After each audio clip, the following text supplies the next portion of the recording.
السلام علیکم ناظرین، چینل 6 کے پروگرام سیلیبریٹی ٹائم کے ساتھ آفاق نیر آپ کی خدمت میں حاضر ہے۔ ناظرین، حکومت پاکستان نے حسن ستپارہ کو حال ہی میں تمغہ حسن کارکردگی دینے کا اعلان کیا ہے۔ آپ کو دنیا کی بلند ترین چوٹی ماؤنٹ ایورسٹ سر کرنے والے دوسرے پاکستانی، جبکہ 8000 میٹر سے بلند 6 چوٹیاں عبور کرنے والے پہلے پاکستانی ہونے کا اعزاز حاصل ہے۔ آج ہمارے ساتھ موجود ہیں ان کے صاحبزادے عابد ستپارہ، تو آئیے ان سے ملاقات کرتے ہیں۔ السلام علیکم عابد۔ وعلیکم السلام۔ خیریت سے ہیں آپ؟ آپ کی دعا ہے سر۔ سب سے پہلے میں آپ اور آپ کے چینل کو شکر گزار ہوں، بہت مہربانی، تھینک یو، آپ نے ہمیں ٹائم دیا۔ ہمیں آپ کا شکریہ ادا کرنا ہے کہ آپ نے ہمارے لیے وقت نکالا اور ہمارے مدعو کرنے پر تشریف لائے۔ آپ کے والد نے ماؤنٹ ایورسٹ اور K2 جو دنیا کی پہلی اور دوسری بلند ترین چوٹی ہیں، ان پر پاکستان کا سب سے لالی پرچم لہرایا اور ہم سب کو ان پر فخر ہے، ہمارا اور ہماری قوم کا، ہمارے ملک کا انہوں نے نام روشن کیا۔ تو یہ میرے لیے بھی بہت اعزاز کی بات ہے کہ آپ ان کے بیٹے ہیں اور ہمارے سامنے موجود ہیں۔ تو تھوڑا سا اپنے بارے میں بتائیے، ہمارے ناظرین جان کر خوش ہوں گے۔ میں اپنے والد کے نقش قدم پہ چلتے ہوئے حال ہی میں نے اس سال ونٹر پہ میں نے 6000 کی پیک، میں نے شتون پیک جسے کہا جاتا ہے، اس کو میں نے سر کر دی۔ تو انشاءاللہ آگے بھی میرا جانے کا مشن ہے، گورنمنٹ یا جی بی سپورٹ مجھے سپانسر کرے تو انشاءاللہ میں آگے 7000 پیک جانے کا میرا مشن ہے۔ عابد صاحب، آپ ٹورسٹ پولیس کے ساتھ وابستہ ہیں، تو کیا آپ کو اپنے ادارے کی پرمیشن لینی پڑی اس فیلڈ میں آنے کے لیے؟ جی سر، میں نے پرمیشن پیک سر کرنے سے پہلے میں نے ہمارے ٹورسٹ پولیس جو انچارج ہے تنویر صاحب، تو تنویر صاحب سے میں نے پرمیشن لے لی، اس کے بعد میں نے پیک سر کر لیا اور ٹورسٹ پولیس اور پاکستان کا نام میں نے روشن کیا۔ یہ تو آپ کے ادارے کے لیے بڑا ایک ملک کے لیے تو ہے ہی ہے، لیکن ادارے کے لیے بھی بالخصوص ایک فخر کا میں سمجھتا ہوں کہ یہ ایک مومنٹ ہے، ایک پرائڈفل مومنٹ ہے۔ تو ادارے کی آپ کو اس کے بعد مزید سپورٹ حاصل رہی ہے؟ اس کے بعد تو کوئی سپورٹ تو اب تک ہوا نہیں ہے، لیکن میں امید رکھتا ہوں انشاءاللہ آگے ہو جائے گا، کریں گے۔ چلیں، اسی نسبت سے چینل 6 کے پلیٹ فارم سے میں بالخصوص گلگت بلتستان کے جو آئی جی پی صاحب ہیں، میں ان سے درخواست کرنا چاہوں گا کہ عابد صاحب اور ان جیسے دیگر نوجوانوں کی حوصلہ افزائی کریں۔ اگر ڈپارٹمنٹل سطح پہ حوصلہ افزائی ہوگی تو ان کا ظاہر ہے کہ پھر مزید ان میں جذبہ بڑھے گا، اور پھر حکومتی سطح پہ بھی سرپرستی ہوگی تو پھر مزید کامیابیاں یہ بھی سمیٹیں گے اور ملک کا نام روشن کریں گے۔ جو آپ نے بھی ذکر کیا 6000 میٹر دیوسائی شتون غالباً اس کا نام ہے، سکردو کی طرف ہے، سکردو سے آگے کوئی 2 گھنٹے کا راستہ ہے دوسائی کے لیے۔ اور آپ غالباً پہلے پولیس پرسنل ہیں جو اتنی بلند چوٹی پر گئے۔ جی، اب تک تو میرے نالج میں تو یہ نہیں ہے کہ اب تک پورا دنیا میں پاکستان کی میں بات نہیں کروں، پورا دنیا میں اب تک کوئی بھی پولیس نے 6000 کی پیک اب تک کسی نے کیا نہیں، تو میں واحد وہ پولیس ہوں جس نے 6000 کی پیک سر کیا ہوں، اور پولیس کا فلیگ بھی میں نے 6000 پیک کے اوپر لہرا کے ملک اور قوم کا نام روشن کیا، اور ڈپارٹمنٹ کا بھی۔ بہت عمدہ۔ تو آپ گویا کہ آپ اپنے والد کے نقش قدم پر کوہ پیمائی میں آگے جا رہے ہیں اور انشاءاللہ آگے مزید جانے کا ارادہ رکھتے ہیں۔ انسپریشن تو ظاہر ہے سامنے ہی ہے کہ والد صاحب ہوں گے، تو میں اگر یہ سوال کروں کہ والد صاحب کے انسپریشن کون تھے؟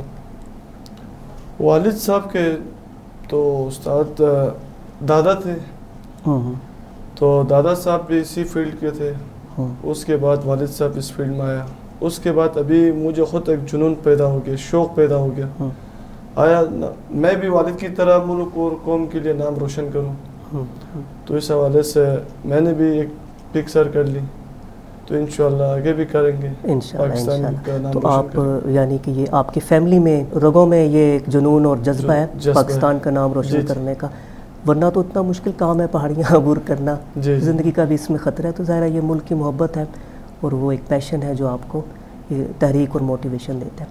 تو آپ نے ٹریننگ جو ہے وہ کہاں سے لی؟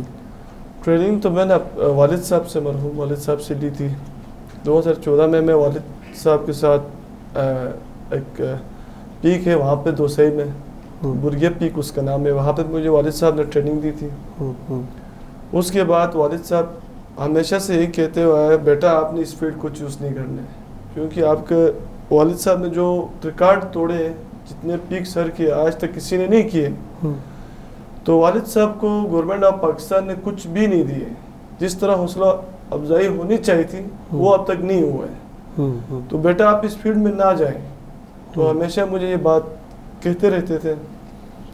تو والد صاحب کے جانے کے بعد اس نام کو، اس مشن کو اور اس کو برقرار رکھنا تھا ہم نے. تو میں ایز اے ٹورسٹ پولیس میں تھا. تو میرا جو استاد ایس ایس پی تنویر صاحب نے، میں نے اس سے پوچھا کہ سر جی میں والد صاحب کی یہ فیلڈ ہے تو میں اس فیلڈ کے لیے، اور کہ آپ کی اجازت ہو تو میں اس پیک کے لیے جاؤں گا. تو تنویر صاحب کی مہربانی ہے کہ اس نے مجھے اجازت دے دی. پھر آگے میں نے موو کی اور ٹورسٹ پولیس کا نام بھی میں نے آگے روشن کیا، پاکستان کا نام بھی روشن کیا، اور میں نے اپنے والد کا نام بھی روشن کیا. آپ کے والد کو غالباً 2009 میں تمغہ امتیاز ملا. جی 2009 میں سپتمبر میں رواں برس میں پرائڈ آف پرفارمنس ایوارڈ مل رہا ہے.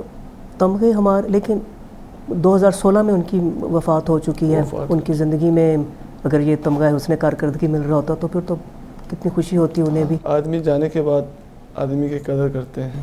ابھی آپ نے بتایا کہ سرکاری سطح پہ جیسی سرپرستی ہونی چاہیے تھی ویسی نہیں رہی. ویسے نہیں. یہ واقعی ایک المیہ ہے قومی، اور ہم چینل 6 کے توسط سے جو ہے حکومت وقت سے یہ اپیل کریں گے کہ جو پاکستان میں اتنا ٹیلنٹ ہے وہ ناقدری کا شکار نہ ہو. صرف کوپے مائی کے میدان میں نہیں بلکہ دیگر جتنی بھی فیلڈز ہیں جہاں پہ بھی ہیں، تو وہ ٹیلنٹ جو اپنا آپ منوا چکا ہے، جو اپنا آپ منوا رہا ہے، جو اپنا آپ منوانے کی قابلیت رکھتا ہے، اس کو اگر تھپکی دی جائے گی، ان کا خیال رکھا جائے گا تو وہ کیوں نہیں پاکستان کا نام روشن کریں گے. تو عابد صاحب، آپ یہ کوپے مائی کرتے ہیں تو آپ نے بتایا کہ آپ کے والد صاحب تھے، دادا جو ہے وہ بھی تھے، تو یہ تو آپ کی فیملی میں رن کر رہے. تو آپ جو ابھی اپنی جو بھی کوپے مائی کا کام کرتے ہیں تو یہ آپ اکیلے کرتے ہیں یا آپ کے ساتھ کوئی ٹیم بھی ہے؟ اکیلا بندہ تو یہ نہیں کر سکتا ہے، لیکن اس کے ساتھ ٹیم ہوتی ہے. ٹیم ورک ہے. ٹھیک ہے. اس میں میرا بڑا بھائی ایز اے ٹیم کا لیڈر بھی تھا. بھائی بھی آپ کے کوپے میں؟ ہاں. تو بھائی صاحب نے آگے ہمیں مطلب آگے بڑھاتے ہوئے گیا، مطلب مشن دکھاتے ہوئے گیا، اس حساب سے ہم چلیں. اور موسم کا بھی ہم نے پتہ لگایا کہ موسم ویدر صاف ہے کہ نہیں ہے. تو اس میں ٹیم ہماری ہوتی ہے. آپ نے موسم کا ذکر کیا تو میں نے سوچا کہ میں آپ سے پوچھوں، جو آپ نے یہ 6000 میٹر والا جو آپ کی اچیومنٹ ہے دیوسائی شتونگ والی، کس موسم میں آپ نے اس کو سر کیا؟ یہ تو میں نے ونٹر پہ کیا ہے. سردیوں میں؟ یہ آج تک کسی نے ونٹر میں نہیں کیے. سردیوں میں تو زیادہ مشکل، بہت مشکل ہوتا ہے، ترین حالات ہوں گے. آپ کو پتہ ہے کہ یہ ایک تو ویسے بھی ہائٹ والی جگہ، دوسری یہ ماؤنٹین جو ہے، تو اس میں بہت سارے دشوار و مسئلہ پیدا ہوتے ہیں. کیونکہ پہلا تو سردی، اس کے بعد آپ نے چڑھنا ہے، ہائٹ کا مسئلہ، اس کے بعد فالس بائٹ ہونے کا مسئلہ، اس کے بعد کروس پہ جانے کا مسئلہ، اس کے بعد رسی ٹوٹنے کا بھی خطرہ. تو یہ سارا مشکلات ہمیں سامنے آتے ہیں. یہ آئس کلائمبنگ کی غالباً آئس کلائمبنگ، اور یہ بہت مشکل تصور کی جاتی ہے. بہت مشکل. تو آپ اپنے والد صاحب کی طرح یعنی چیلنجز جو ہے وہ قبول کرنے کی روش پر چل رہے ہیں. جب میں کیمپ 4 پہنچا تھا تو باہر بہت تھکا ہوا تھا. پھر میں نے وہاں پہ والد صاحب کی ایک بات یاد کر لی، بیٹا کبھی ہمت نہیں ہارنا. پھر میں نے آگے بڑھ چڑھ کے پھر میں نے 6000 پہ جا کے پکس کیا، اس کے ملک اور قوم کا نام روشن کیا. ماشاء اللہ. تو آپ نے یہ جو دیوسائی شتونگ کو آپ نے سر کیا تو کتنا وقت اس پہ لگا، کتنے دن؟ اس پہ تو نیچے سٹارٹنگ سے بیس کیمپ سے تو آگے 3 دن کا میرا ٹریک تھا، مطلب اوپر تک 3 دن لگا. اس کے بعد واپسی ہو گئی 3 دنوں میں. یعنی 3 آپ دنوں نے میں اپنا جو ٹاسک تھا جو آپ نے 6000 پیک سر سمیٹ کر کے میں نیچے آیا. جی زبردست. تو پھر یہ تو یعنی اس میں تو آرام کا وقفہ ہی نہیں ہے, یہ تو صرف آپ نے عبور کرنا ہے اور واپس آنا ہے, اس کے بعد ہی آپ آرام کر سکیں گے. جی جی ایسے ہی. اس میں کچھ مشکلات کا تو آپ نے بھی ذکر کیا, موسم کا ہو گیا, یہ فروسٹ بائٹ کا کہہ دیا, اور دوسری چیزیں. ظاہر ہے میں تو یہ ماؤنٹینئر نہیں ہوں, ہمارے دیکھنے والے جو ہیں ناظرین ان میں سے بھی ظاہر ہے بہت کم لوگ ہوں گے جو جانتے ہوں گے. کچھ اگر آپ تھوڑا سا جائزہ لے سکیں کہ عمومی طور پر کوہ پیمائی میں یا آئس کلائمبنگ بالخصوص آپ لے لیں, کیا کیا مسائل ہیں جو ایک کوہ پیما کو جس کا کوہ پیما کو سامنا کرنا پڑتا ہے؟ سب سے پہلی بات تو یہ ہے سر, یہ کھیل ایسا کھیل ہے, لوگ کہتے ہیں کہ موت کا کنواں, یہ کھیل اس سے بھی بڑھ چڑھ کے آگے, کیونکہ اس میں بندہ اپنی جان کو ہتھیلی میں لے کے جانے والی کہانی ہے. آپ کو ہر ایک قدم میں, ہر ایک آپ کو منزل میں آپ کو موت سامنے نظر آتا ہے, کیونکہ آپ کو پتہ ہے. اور دوسری بات یہ ہے, جو بھی اس فیلڈ میں آنا چاہتے ہیں, سب سے مین چیز ہے بندے کا حوصلہ. حوصلہ جس بندے کے اندر ہو تو سمجھ لو وہ اس فیلڈ میں کامیاب ہے. دوسرا یہ ہے کہ اس میں ہائٹ نہ لگے بندے کو. جب بندے کو ہائٹ لگ جائے تو یہ اس فیلڈ میں ہی ناکام ہے. تو حوصلہ اور ہائٹ نہ لگے تو بندہ کچھ بھی کر سکتا ہے. یعنی جو میں اس کو یوں کہوں گا کہ ایک تو جسمانی فٹنس تو ظاہر ضروری ہے ہی ہے, لیکن حوصلے سے مراد ایک ذہنی فٹنس بھی چاہیے کہ اب آپ ڈٹے رہیں, اپنے پورا عزم رہیں. اور ہائٹ کا جو آپ نے ذکر کیا کہ خوف نہ ہو بلندی کا, تو آپ نے سب سے پہلا جو ہے وہ یہ ہے کہ آپ نے خود کو سر کرنا ہے, گویا خود کو سر کرنا ہے, پھر آپ نے آگے جانا ہے. لیکن جو آپ آگے جاتے ہیں تو اس میں جس طرح آپ نے موسم کا ذکر کیا, تو اس طرح کے جو مسائل ہیں وہ پھر وہ بھی ہوں گے. تو ان سے نمٹنے کے لیے آپ نے جس طرح بتایا کہ دیوسائی شتونگ کا جو آپ کی جو اچیومنٹ تھی وہ سردیوں میں تھی, اور تو اب میں یہ سوچ رہا ہوں کہ موسم کا مقابلہ کرنے کے لیے اور یہ اتنی مشکل جو ایک ٹریک ہے جس پر چڑھنا ہے, تو اس کے لیے تو پھر خاص ساز و سامان چاہیے ہوتا ہوگا, خاص لباس چاہیے ہوتا ہوگا. تھوڑا سا اس بارے میں بھی میری معلومات کے لیے بتائیے گا. تو یہ بات یہ ہے سر, اس کے لیے جو ماؤنٹینئر جو بھی ہوتے ہیں ان کی اپنی ایک کٹ ہوتی ہے. کیونکہ ابھی میں مثال اسلام آباد آیا ہوں تو میں ایک ٹی شرٹ میں بھی بیٹھ سکتا ہوں. تو آگے جو پک سر کرنے کے لیے اس کے لیے ضرورت ہے سب سے پہلے آپ کے شوز, مین چیز آپ کے شوز اچھے ہونا چاہیے.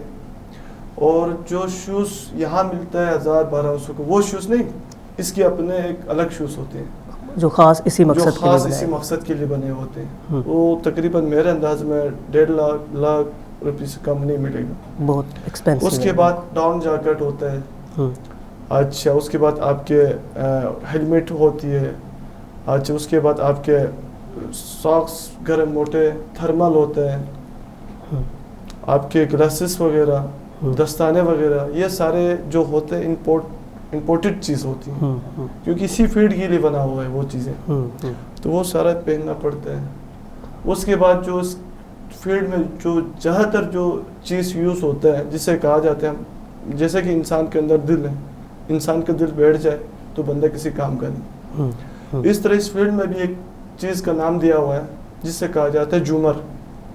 جومر وہ جب تک آپ کے پاس ہو تو سمجھو کہ وہ آپ کا دل ہے. جب وہ آپ کے پاس نہ ہو یا وہ رسی سے آپ نے اوپر چڑھنا ہے وہ آپ کے پاس نہ ہو تو سمجھو کہ آپ کے سامنے مطلب کچھ بھی نہیں, آپ کا دل بیٹھ گیا. تو مین چیز اس کا جو کلائمبنگ کا جو ہے رسی اور جومر. چلے وہ تو یہ جو جومر ہے یہ آپ کا تو ماشاءاللہ قائم دائم ہے اور آگے جائے گا انشاءاللہ. چلے والد صاحب جو ہیں وہ اگرچہ ہمارے درمیان تو موجود نہیں ہے لیکن وہ بھی آپ پر یقین فخر کرتے ہوں گے, اور ان کا نام آپ ملک کا بھی اور ان کا نام بھی آپ روشن کریں. کچھ اگر لائٹر نوٹ میں بھی کوئی 2-4 چیزیں پوچھ لی جائیں, آپ کے اس علاقے کی کون سی ایسی چیز ہے جو آپ سمجھتے ہیں کہ جو زیادہ مشہور ہے یا جو لوگوں کو معلوم ہونی چاہیے؟ ہمارا گلیت بلتستان میں تو بہت ساری جگہ خوبصورت ہیں, جیسے کہ اسکردو میں شنگریلا ہے, ستپارہ لیک ہے, ہپلو فورٹ, شگر فورٹ, اسی طرح آپ گلگت چلے جائیں، گلگت میں خنجراب بڑا مشہور، خنجراب چائنا بارڈر. ہاں ہاں بالکل. تو گلگت بلتستان کو سوئٹزرلینڈ کے نام سے لوگ پکارتے ہیں. پاکستان میں سوئٹزرلینڈ، ہاں یہ چھوٹا سوئٹزرلینڈ ہے. کیونکہ ایک تو وہاں ٹورسٹ کا آمد و رفت زیادہ ہوتا ہے، کیونکہ ایک دیکھنے والی خوبصورت جگہ ہے. دوسری بات اس سال تو کورونا کی وجہ سے لوگ بھی کم آئے، پھر بھی جس حساب سے نہیں آنے چاہیے تھے اس حساب سے بہت زیادہ آ گئے لوگ یہ 1.5 مہینوں میں. چلیں، یہ موجودہ حکومت ٹورزم جو ہے اس کے لیے بڑی پرعزم دکھائی دیتی ہے کہ ٹورزم کو ہم نے سپورٹ کرنا ہے. تو یہ تو تھوڑی ذرا قسمت کی بات ہے کہ یہ کرونا آ گیا، لیکن اب چیزیں بہتری کی طرف جا رہی ہیں. تو ہم امید رکھتے ہیں کہ حکومت ٹورزم کو سپورٹ کر رہی ہے. تو خاص طور پہ آپ کے علاقے میں اور جو آپ کی فیلڈ ہے یہ کوپیمائی، اس کو بالخصوص وہ نظر میں رکھیں. اور جب والد صاحب کو وہ تمغہ اس نے کارکردگی دے رہی ہے تو میں سمجھتا ہوں کہ صرف وہ ایک فرد کے لیے نہ تمغہ رہے، بلکہ وہ اس پوری جو ایک میدان ہے وہ اس کو ہو، اس کو سپورٹ کریں، تاکہ مزید جو ہے وہ حسن ستپارہ جو ہے اور مزید جو آپ جیسے جو نوجوان ہیں اس فیلڈ میں آنے کا ان کو حوصلہ ملے. کھانے پینے میں آپ کیا پسند کرتے ہیں؟ کھانے پینے میں تو ہمارا وہاں تو ہمارا کلچر ہے دیسی کھانے کھا لیتے ہیں. تو جیسے کہ ہمارے وہاں کے کچھ ایسے کھانے ہیں جو پرپو ہے، انجنی ہے، ہماری زبان میں بول رہا ہوں کرٹانی بھائی جسے کہا جاتا ہے. یہ جو کھانے جو ہیں یہ بہت اسٹرانگ ہوتے ہیں، کیونکہ یہاں پہ تو پیزا اور برگر کے علاوہ کچھ کھاتے نہیں ہیں. یہاں فاسٹ فوڈ میں اور دوسری چیزوں میں لگے ہوئے ہیں. تو ہمارے وہاں کے جو کھانے ہیں وہ بہت ہی طاقتی کھانے ہیں صحت کے لیے. گڈ. چلے عابد صاحب، آپ 6000 میٹر تک ماشاءاللہ پہنچے. ابھی آپ نے شروع میں ذکر کیا تھا آپ 7000 میٹر کا بھی ارادہ رکھتے ہیں. فیوچر پلان آپ کے کیا ہیں 8 سے 2 سال، 5 سال، 10 سال بعد؟ کہاں خود کو دیکھنا چاہتے ہیں آپ؟ تو میرا مشن تو یہی ہے کہ میں اپنے والد صاحب کے نقش قدم پہ چلوں، سب سے مین چیز. دوسری بات، جس طرح گورنمنٹ پاکستان نے والد صاحب کو جو اسپانسر یا سپورٹ یا حوصلہ افزائی نہیں کیا ہے، میں چاہ رہا ہوں کہ میں بھی والد صاحب کی طرح بڑھ چڑھ کے حصہ لے کے، والد صاحب نے تو 6 پیک سر کیا ہے، میں انشاءاللہ والد صاحب کا جو مشن ہے جو 8 پیک مزید ہے، میں انشاءاللہ مجھے اسپانسر یا سپورٹ کریں کوئی بھی، یا چاہے NGO یا پاکستان گورنمنٹ کوئی بھی کرے، تو میں انشاءاللہ جو 8 جو پیک ہے یہ باہر کنٹری میں، تو میں انشاءاللہ ان کو سر کر کے میں ملک اور قوم کا نام روشن کروں. جیسا آپ نے بتایا کہ خاص لباس ہے، خاص اس کے جوتے ہیں، وہ اتنے مہنگے ہیں کہ وہ میں بھی یہی سمجھتا ہوں کہ اس کے لیے اسپانسر اور حکومتی یا کسی ادارے کی سرپرستی بہت ضروری ہے. اور مزید یہ کہ جو کوہ پیما ہے وہ فکر معاش سے آزاد ہو تاکہ وہ پھر اس ٹارگٹ کو اچیو کر سکے. چلیں، ہماری دعا ہے کہ آپ کے والد صاحب جو تھے وہ دوسرے پاکستانی تھے ماؤنٹ ایورسٹ سر کرنے والے، تو آپ تیسرے بنے، اور وہ پاکستان کے پہلے تھے جنہوں نے 8000 میٹر سے بلند 6 چوٹیاں عبور کی. تو آپ 6 سے زائد عبور کریں. ہماری تو دعا ہے 14 کی 14 آپ عبور کریں دنیا میں. میں آپ کا شکریہ ادا کرتا ہوں، آپ نے ہمارے لیے وقت نکالا. اور تو شکریہ آپ لوگوں کا ادا کرتا ہوں کہ آپ لوگوں نے ہمیں ٹائم دیا. چلیں، بہت شکریہ آپ کا. ناظرین، آپ نے عابد ستپارہ صاحب کی گفتگو سنی جو حسن ستپارہ صاحب کے صاحبزادے ہیں. جیسا کہ میں نے ابتدا میں ذکر کیا کہ وہ دنیا کی بلند ترین چوٹی ماؤنٹ ایورسٹ سر کرنے والے دوسرے پاکستانی، جبکہ 8000 میٹر سے زائد جو بلندی والی جو چوٹیاں ہیں دنیا کی 14 ہیں، ان میں سے 6 انہوں نے چوٹیاں عبور کی. تو یہ بہت بڑا اعزاز ہے. اگر ان کو حکومتی سرپرستی ملتی اور اگر زندگی ان کے ساتھ اگر وہ حیات رہتے تو شاید مزید وہ اچیومنٹس کرتے. اب ہماری توقعات جو ہے ظاہر ہے عابد صاحب سے اور ان جیسے جو دوسرے نوجوان ہیں ان کے ساتھ ہیں. اور جیسا کہ آپ نے سنا کہ ہم اپیل کرتے ہیں حکومت وقت سے کہ ٹورزم کے ساتھ ساتھ یہ بالخصوص کوہ پیمائی کی طرف اور جو افراد اس فیلڈ کے ساتھ منسلک ہیں، جو اچیومنٹس دکھا رہے ہیں اور جو دکھانے کی قابلیت رکھتے ہیں، اگر ان کا وہ حوصلہ بڑھائیں اور ان کو وہ ان کی معاونت کریں تو یقیناً پاکستان کا نام مزید روشن کرنے کی ان افراد میں صلاحیت موجود ہے۔ اس کے ساتھ ہی آپ کا بہت شکریہ ہمارا پروگرام سیلیبریٹی ٹائم دیکھنے کا۔ انشاءاللہ اگلے پروگرام میں کسی نئی شخصیت کے ساتھ ہم آپ کی خدمت میں حاضر ہوں گے۔ آفاق نیر کو اجازت دیجیے، خدا حافظ۔